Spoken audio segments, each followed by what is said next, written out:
Welcome to my YouTube channel English with sir Tahir. आज का हमारा टॉपिक है मॉर्फोलॉजी, वर्ड फॉर्मेशन। हम इसकी डेफिनेशन को समझते हैं। Morphology is the study of forms, या फिर morphology is the study of word formation of the structure of words. किस तरह से वर्ड फॉर्मेशन की ये स्टडी है।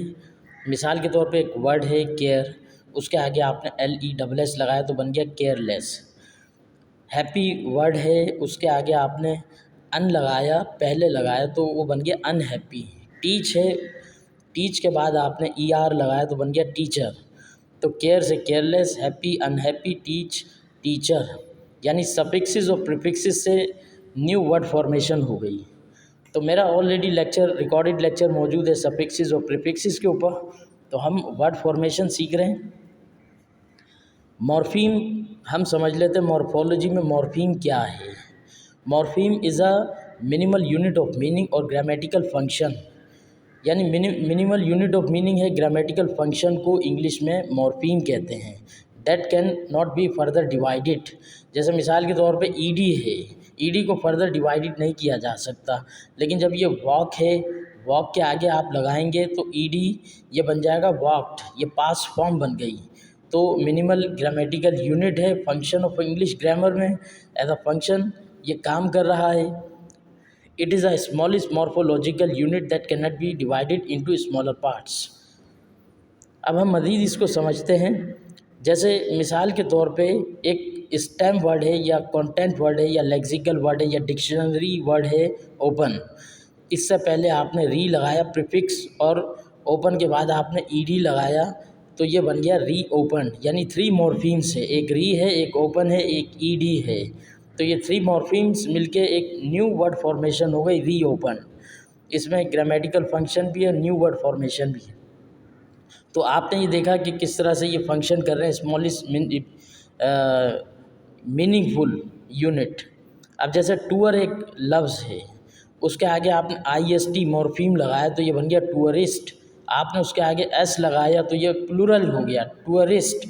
तो ये minimal unit of meaning tour, minimal unit of meaning IST। तो अब हम इसमें समझते हैं टाइप्स ऑफ मॉर्फीम। इसमें 2 किस्म के टाइप्स है मॉर्फीम की, एक फ्री मॉर्फीम है, एक बाउंड मॉर्फीम है। Free morphemes are morphemes that can stand by themselves as a single word, are those which can stand alone as word of a language. यानी फ्री मॉर्फीम्स आप कह सकते हैं कि यानी बेसिक वर्ड्स हैं डिक्शनरी के, लेक्सिकल वर्ड्स भी कहते हैं उन्हें, कंटेंट वर्ड्स भी कहते हैं उन्हें, स्टेम वर्ड्स भी कहते हैं। वो नाउन है, लिस्ट ऑफ नाउन, जितने भी नाउन है वो सब फ्री मॉर्फीम कहलाएंगे। एडजेक्टिव्स हैं, list of adjective, list of verbs, ये सब फ्री मॉर्फीम्स कहलाएंगे। इनको बाउंड मॉर्फीम की ज़रूरत नहीं है। री की या नेस की या फुल की या ये जो हम प्रीफिक्सेस और सफिक्सेस इनके आगे ऐड करते हैं, इनकी ज़रूरत नहीं है। ये विदाउट एनी बाउंड मॉर्फीम अपनी मीनिंग दे सकते हैं। तो उसकी मज़ीद एग्जांपल जैसे नीचे आपके सामने केयर है, टीच है, हेल्प है, तो ये क्या कहलाएंगे, ये कहलाएंगे free morpheme. These words can stand alone, अपनी मीनिंग दे सकते हैं। अच्छा, बाउंड मॉर्फीम जो है वो अपनी मीनिंग नहीं दे सकते, इनकम्प्लीट मीनिंग है उनकी। वो मिनिमल यूनिट ऑफ मीनिंग तो है, उनकी कोई ना कोई मीनिंग ज़रूर है जब वो फ्री मॉर्फीम के साथ मिल जाते हैं, लेकिन बताते खुद उनकी, जैसे अन है, अर है, लेस है, ईडी है, ING है, इनकी कोई ना कोई मीनिंग है, मिनिमल यूनिट ऑफ मीनिंग है, लेकिन इनकम्प्लीट मीनिंग है। मिसाल के तौर पे ये जो अन है, अन की कोई मीनिंग नहीं, लेकिन हैप्पी के साथ लगाएंगे अनहैप्पी बन गया। टीच है, उसके आगे आपने ER लगाया, ये सफिक्सेस और प्रीफिक्सेस, तो ये वर्ड बन गया टीचर। केयर है, सफिक्स लगाया लेस तो बन गया केयरलेस। टॉक है, उसमें ED लगाया तो पास्ट फॉर्म बन गई। टीच है, ING प्रोग्रेसिव फॉर्म बन गई। तो ये कहलाते हैं बाउंड मॉर्फीम।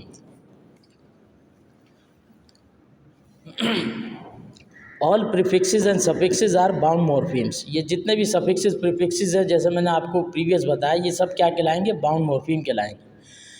जैसे केयर है, उसको फ्री मॉर्फीम कहेंगे, या इसको स्टेम वर्ड कहेंगे, या फिर इसको डिक्शनरी वर्ड कहेंगे, या फिर इसको लेक्सिकल वर्ड कहेंगे। केयर ये सफिक्स लेस के साथ मिलके बना केयरलेस, या फिर नेस लगाया तो केयरलेसनेस। इसी तरह से ड्रेस है, ये भी स्टेम वर्ड है, लेक्सिकल वर्ड है। इससे पहले आपने अन लगाया और ड्रेस के बाद आपने सफिक्स लगाया तो ये बन गया अनड्रेस्ड। तो आपने ये देखा कि free morpheme can stand alone और बाउंड मॉर्फीम कैन नॉट स्टैंड अलोन। There are a number of English words in which the element treated as stem is not a free morpheme। यानी कि स्टेम वर्ड के तौर पे तो हैं, कई वर्ड है ऐसे भी डिक्शनरी में लेक्सिकल वर्ड्स कि वो एज अ फ्री मॉर्फीम नहीं हो सकते। अगर आपने उन जैसे एक एग्जांपल आपके सामने मौजूद है, रिड्यूस है, रिपीट है एंड रिसीव है। इनके आगे अगर आप देखें तो ये प्रीफिक्स री यूज़ हुआ है। अगर आप री हटा दें तो ये बन जाए ड्यूस, पीट, सीप। इसकी इनकम्प्लीट मीनिंग है। तो इनको आपने क्या करना है, ये treated as stem is not a free morpheme, तो इसको आप फ्री मॉर्फीम नहीं कह सकते, इसको आपने री लगाना ज़रूर है मीनिंग के लिए इसकी। तो ये हो जाएगा रिड्यूस, रिपीट, रिसीव। उसके बाद है टाइप्स ऑफ फ्री मॉर्फीम्स। यानी एक तो लेक्सिकल मॉर्फीम है, एक फंक्शनल मॉर्फीम है, जिसे हम पीछे भी पढ़ चुके हैं। लेक्सिकल मैंने आपको बताया कि जैसे नाउन्स हुए, लिस्ट ऑफ नाउन है, लिस्ट ऑफ एडजेक्टिव है, लिस्ट ऑफ वर्ब्स हैं, ये तमाम के तमाम ये फ्री मॉर्फीम कहलाएंगे। A word that conveys information in a text और speech act like known as lexical word. और फंक्शनल जो वर्ड्स हैं, जो फंक्शनल मॉर्फीम्स हैं, वो क्या हैं, वो फिर वो डिक्शनरी लेक्सिकल वर्ड्स नहीं बल्कि वो एज अ फंक्शन काम कर रहे हैं। जैसे प्रोनाउन है, आर्टिकल है, प्रेपोजिशन है। ये तीनों जो कैटेगरीज़ हैं, ये तमाम वर्ड्स क्या कहलाएंगे, ये फंक्शनल कहलाएंगे। जैसे एंड है, इन है, दा है, दैट है, इट है, शी है।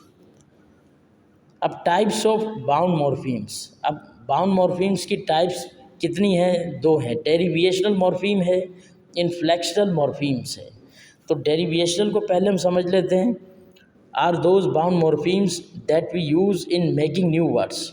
नए वर्ड्स बनाने के लिए हम डेरिवेशनल मॉर्फीम्स यूज़ करते हैं। आसान लफ्ज़ों में आप ये कह सकते हैं कि ये जो सफिक्सेस और प्रीफिक्सेस जो हम यूज़ करते हैं, इनसे नए वर्ड्स बन जाते हैं।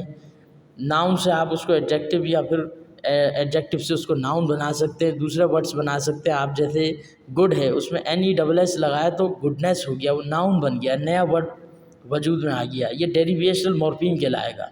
केयर है तो आपने FUL लगाया, केयरफुल बन गया, एडजेक्टिव बन गया, वो वर्ब से एडजेक्टिव।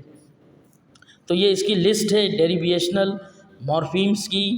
ISH आ रहा है या फिर लेस आ रहा है, LY आ रहा है, री आ रहा है, प्री है, अन है, एक्स है, मिस या को है, को एजुकेशन।